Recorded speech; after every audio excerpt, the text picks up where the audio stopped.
Welcome to Rustic Cottage Co. I'm Julie and I hope you like my Facebook page Rustic Cottage Co, my group Rustic Cottage Co and my YouTube channel Rustic Cottage Co. This video is to inspire you. Please give the thumbs up, like, tell your friends and pass the word on. That will help my business. I much appreciate the time you're taking to enjoy this video. Please keep watching and let me know what you think in the comments. And thank you again for watching Rustic Cottage Co. from Julie. Have a great day. Enjoy the movie.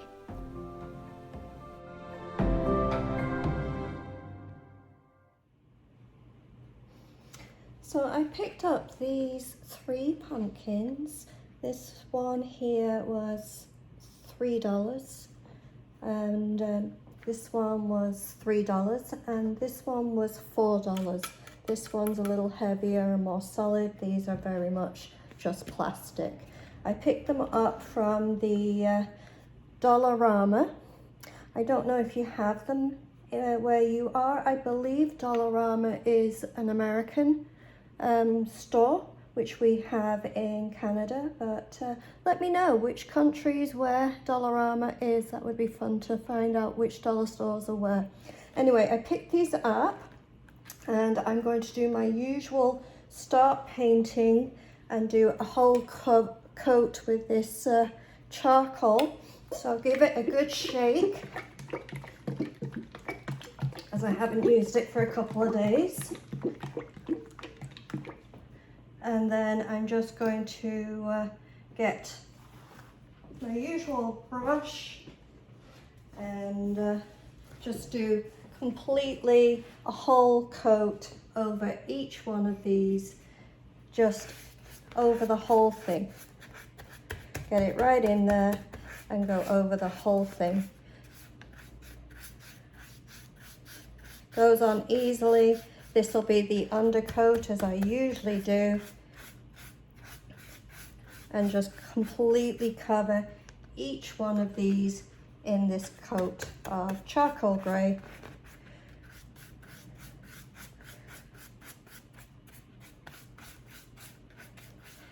And when they are finished, we'll get onto, and dry, we'll get on to the next step.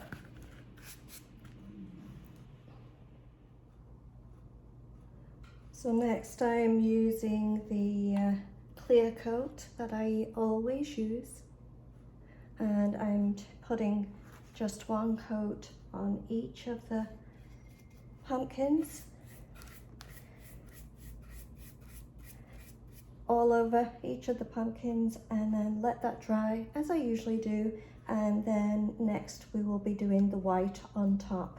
And this is our usual well, my usual way of doing the distressed rustic white look, kind of the farmhouse white look. But I want to show you how you can get something so simple from a dollar store, like these pumpkins, and then get a piece of furniture, put it all together, and then have a whole display. And it has not cost you much money. So that's my whole point in this particular video, as well as it looking absolutely beautiful. So we're going to let that dry, and then I'm going to put the white on. So I have the clear coat, which was this one, on all these. I am clear coated over the charcoal grey and left it overnight for it to dry. And the next step, as I usually do, is going to be the white Rust-Oleum chalk paint. And this is the one I use. And I'm just going to put probably 2 coats on each of these pumpkins. And while I'm doing it, I still hadn't finished these owls, so I'm going to be doing these 2 at the same time. This is not part of the fall decor. It's just something I want to get finished and put away and probably bring them out at Christmas time. But while I'm doing this, this is how I do it. If there's a few things that need the white coat on it, then just do it at the same time. So I don't pick up this big container of paint here. So what I do is just give it a quick stir up with a stir stick. It's not too bad actually. And then just use my brush to take it off the stick itself. And then just literally the first coat is just slapping it on. And just covering everywhere, all over. I'm not going too close because I'm going to use a smaller brush to go closer, as I don't know if I want the white on. I haven't decided. What do you think? To cover the whole thing in white or to have the stems sticking out? I'm kind of I'm going back and forth on that one. What do you think? What would you do? I'm now thinking maybe I want them white because I do want that true white look. So I think I'm going to go ahead and go over them and then wet distress them back as well. So I think I'm going to just go in here. But what would you have done? Would you have left them dark? Would you have painted them maybe brown? What would you have done? So I'm just going over all these in, well, it'll be 2 coats of white, and then I will let them dry and then we'll wet distress back. So I have a coffee table. I've taken the legs off because I wanted to tighten them. They were a little loose, so I took the legs off and tightened them here. And while they're off, I'm going to paint them up. So I'm going to start with the first coat with the charcoal grey, and just, I just put the paint on this, I guess. As you can see, I guess I have a screw loose somewhere. That's me. Probably came off me, right? Anyway, I don't know where that came from, but that was quite fun. Anyway, sorry, I'm just going to do the first coat on. I have 4 legs of the coffee table, so I'm just going to get this covered on. First coat, this is kind of an undercoat, just slap it on all 4 legs. And then we will get on to letting it dry and then doing the next step.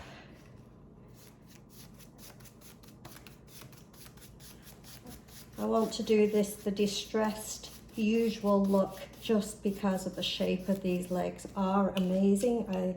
I love the shape of these particular legs, and the top part I'm going to be sanding down and having some fun with that. This coffee table is going to come out really nice.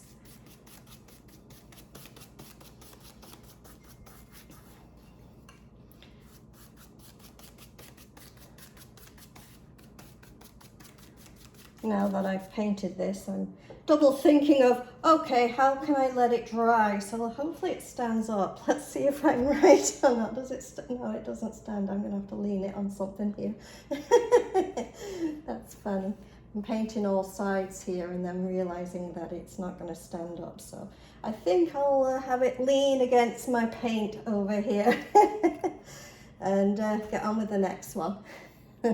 So I'm going to get everything, got the charcoal grey on it, and then after the charcoal grey, when that's dry, I'll be putting a clear coat on, and we'll be doing that next. But I've got 3 more of these to paint up, so I'm going to get those 3 more of them to do. So let's get painting on these. What are you guys doing right now? Have you got any new projects going on? So my pumpkins are dry. They've got 2 coats of white on them, and now I've got a damp cloth, limpery cloth. It's just an old face cloth that I use, and I'm just going to just rub back areas of each pumpkin to wet distress and give it some definition, some fun, and make it kind of a fall theme, but go with what my decor is. So just rub. I have to rub quite hard today because I've actually had this dry for a couple of days. If you do it all in one day, it's an easier wet distress. But if you do it over a couple of days and the paint starts to really get dry. It's just, I mean, you can still do it easily. Just takes a little bit more of your elbow grease, you know? So I'm just going to go over each pumpkin. If you've got lines going one way, it always seems to be better if you push the cloth the other way. And then it goes over the ridges of the lines. If you go with it, then you're not going to get the definition of the lines you have going on. I'm hoping to get more of it near the stem, so I'll work on that. And then all the way around. And then I'm just going to kind of go this way and go up. You don't want too much.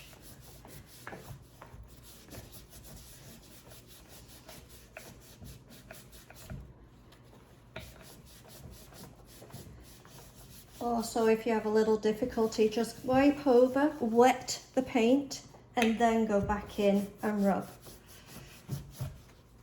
Just wet it down, let it soften the paint a little, then rub.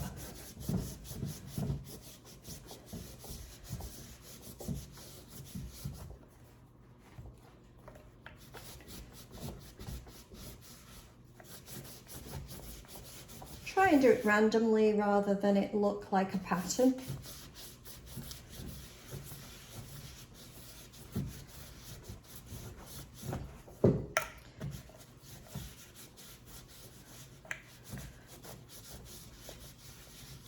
And then have a look at it and see if it's exactly how you like it, if you want to rub more, rub less. And I'm quite liking this one. I'm going to do the exact same thing to the other two, and I've still got my owls to do, which, you know, I'll be doing at the same time because I've got the cloth ready and they're getting ready for the winter time, but these are for fall, so I've got to get going on these. So the legs to the table, the charcoal grey is dry, so next step is the clear coat, because I'm going to be wet distressing these back, so I'm going to put some clear coat on the legs and get that done.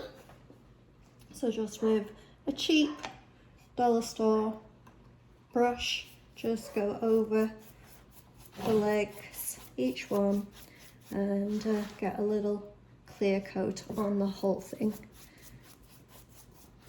all the way around.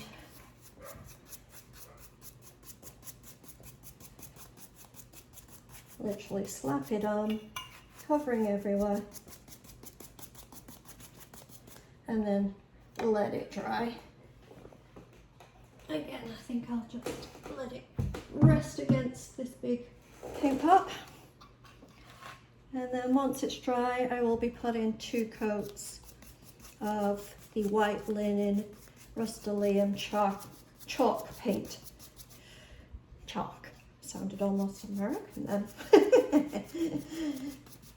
Chalk paint, and I'll show you what that looks like when I get to that stage. So there's 2 just done. As you see, it's so simple to do, just slapping it on. If you really want to be careful, you can make sure you get it into the crevices, but this one's easy to do. And as I say, 2 more to do. Those 2 are done, and I'll show you the next step. 2 coats of paint on the legs, and when they're dry I will wet distress them back and then put some clear coat on and then attach them back onto the table. So the table top has been completely sanded down, the legs are on and been wet distressed. Now I am going to be using this glaze, Rust-Oleum smoked glaze. It's a grey base. So I'm going to give it a good shake. I haven't used it for a couple of days. And then I'm hoping to only use the grey, but we'll see what happens. Just pour a little on and then see how that goes. I don't know how many. Yeah, I knew this would soak in really well. I wasn't quite sure how many coats and how much I needed to do on this, But I had this feeling that it was going to soak in really well. So it's going to take quite a bit, maybe even the whole can, but that's okay. I'm going to have some fun with it. I have to actually do the sides too.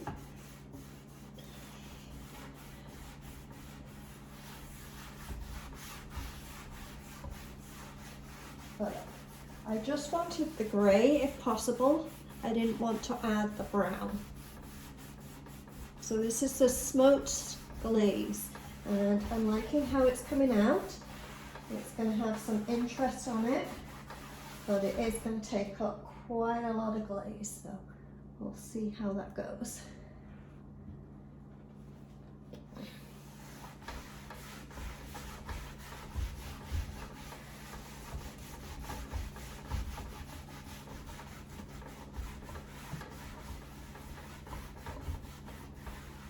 And it will actually dry lighter, so it may need another coat.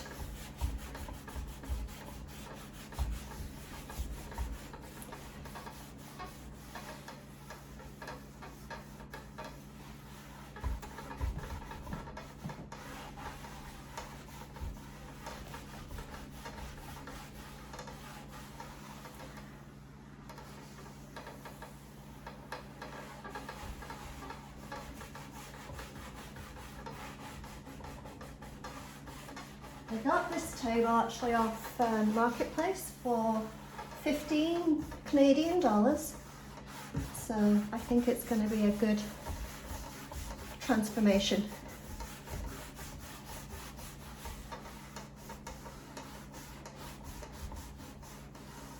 It was very shiny before. This is coming along nicely.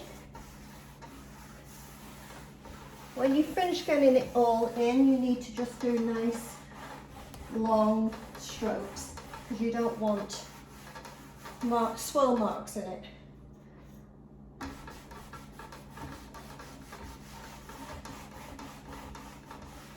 Just need a little more for this corner, just dabbing some in my actual glaze. Get it into the sides.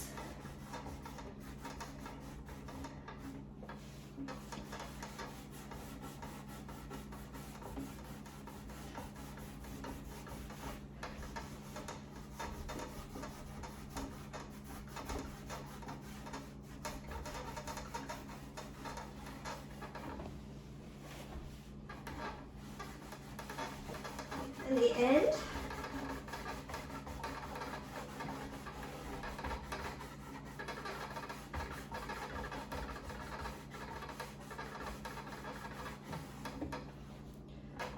this is water-based, so it's even on my hands, it'll come off my hands. So it is water-based. Alright, so I've got the other sides to do, but before it gets too dry, I just want to go, as I say, go one way, the other, making sure you come right off the end so you don't have any swirl marks before it dries. Need to get some more in there, hold on, back again. Because you can't help but get a little bit of swirl marks in when you're trying to get into the wood, but once you do, you just want to then have it nice and even. And that's looking really nice. It's got some texture, it's got some different colours. And I just got to go the other end and the other side, which we move in the camera. So you've seen that. I'm going to then show you what it looks like when it's dry, and we'll make the decision if we think it's going to need a second coat. So let's see what happens.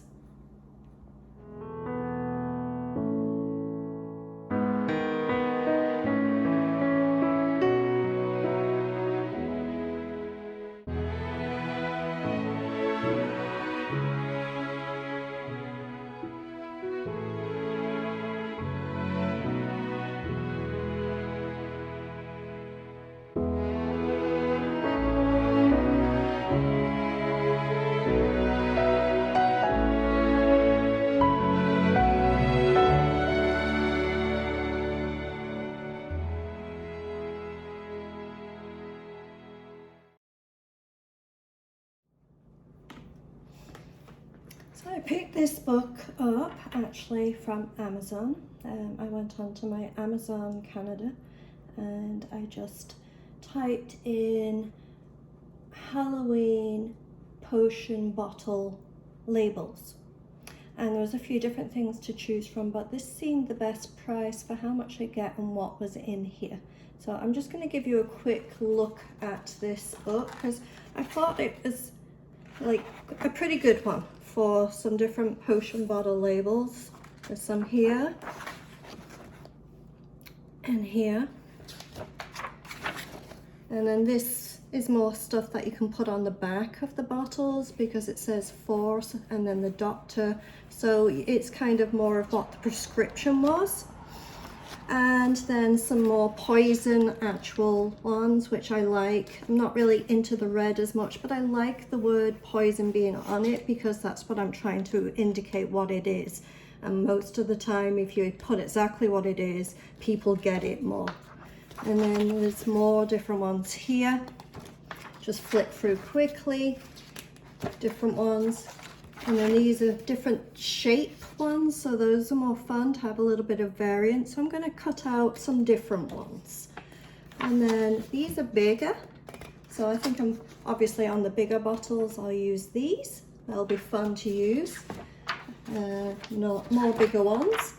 And then get even bigger. Now what I'm going to do is out of these really large ones, I'm thinking, especially like this kind of thing, I'm thinking of putting these in frames, you know? So I think I'm going to kind of make this more into like a pictures and frames and do a little collage of pictures here. So we'll have some fun with those.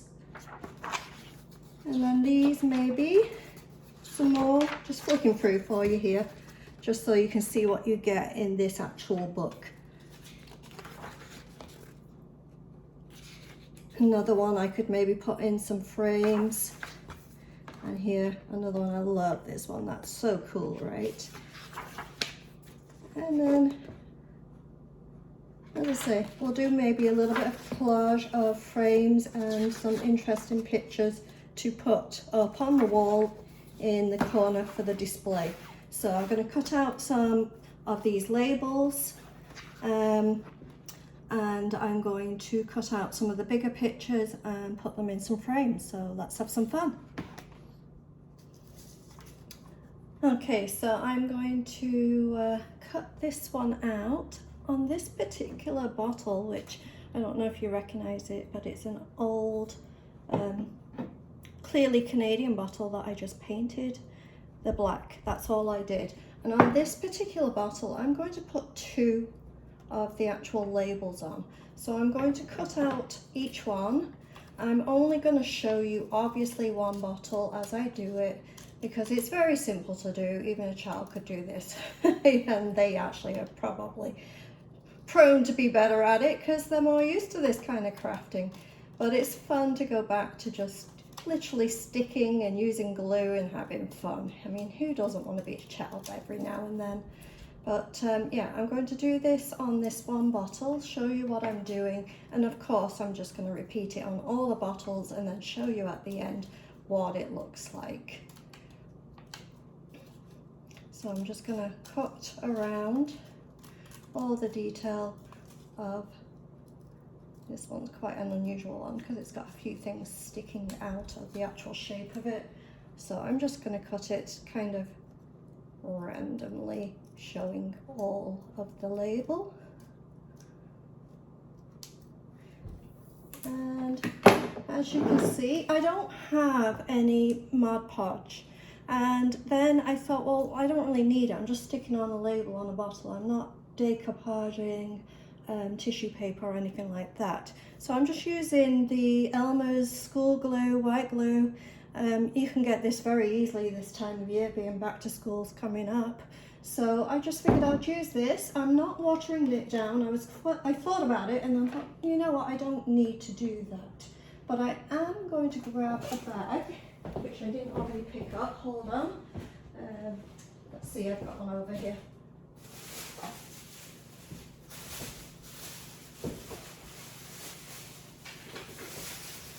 And I am going to use the bag of effect, just for the reason it's better to use some kind of plastic just to push down rather than your fingers to get all stuck in the glue. So I'm going to, on this one, put the bag over here, I'm going to put this label up here and this label down here. So I think I'll put this one on first. Let's find, okay, put this one on first and see how it goes. Haven't done this in years. This is glue. I have it, but I haven't used it in years. So I'm just gonna put the glue on the back of the paper because the paper's not thin, it's quite thick. And I'm just going to push it on with my fingers in place and then use the bag to just push down. Let it push in place. My fingers are not going to stick to it. I'm not going to get a big mess. And then, yeah, that went on quite nicely. Just push out any wrinkles I have with the plastic.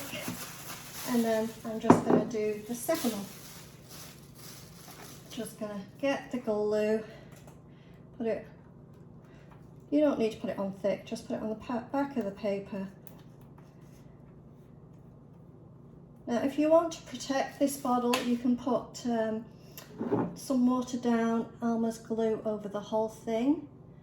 But I'm not going to do that, I'll show you what I'm going to do after. So again, I've got it in place, just going to then use the actual plastic to push it down so my fingers don't stick to it. And because this is a small labels, I could probably use 1 or 2 bags for all the bottles because I'm only using a section at a time. And just make sure, well, it's got no creases, so that's good, but just make sure all the edges are just smoothed down nicely. This one being round, just still got a couple of little, there you go, creases, so I'll just push them out with the plastic again, and there you go, that's the first one. So we've got the first one done. I've got all these to do. I'm not going to show you each one, but I will show you at the end what they all look like. So now that the stickers, the labels are on and they're nice and dry, what you can do to protect them forever is either put some clear glue or Mod Podge over the top and everywhere. I'm not going to do that. It's not that I don't want them protected forever, but stickers and labels are generally in old days did not have that. They were just stuck on, excuse me, and they would just kind of look like this. So what I am going to do is similar to the first lot of bottles. I'm going to use the white wax and just using a lint-free cloth. I'm going to put some white wax onto my cloth. Excuse me, sorry, it's a lot of smoke in the air and I have the patio door open. Maybe I shouldn't have done that, but anyway, I'm just going to rub some onto the actual back where the sticker isn't to get it onto the bottle, and then work my way towards the sticker because I don't want it to pull it off. I just want it to go around it. So put the white wax over the whole bottle, going around the stickers, and then just get some of the white wax onto your cloth. You don't need lots, just go over the actual sticker itself. And then get a clean part of your rag and just wipe the excess wax off. You don't want it too waxy. Just wipe it off. It gives it an aged look, it gives it a spooky look, and it also gives it a look that maybe it's got some spider webs or all kinds of things going on that will make it look better for when you display it. So there you go, that's one's done. I'm going to do that on each one of them as they dry, and then I'll put them onto my display.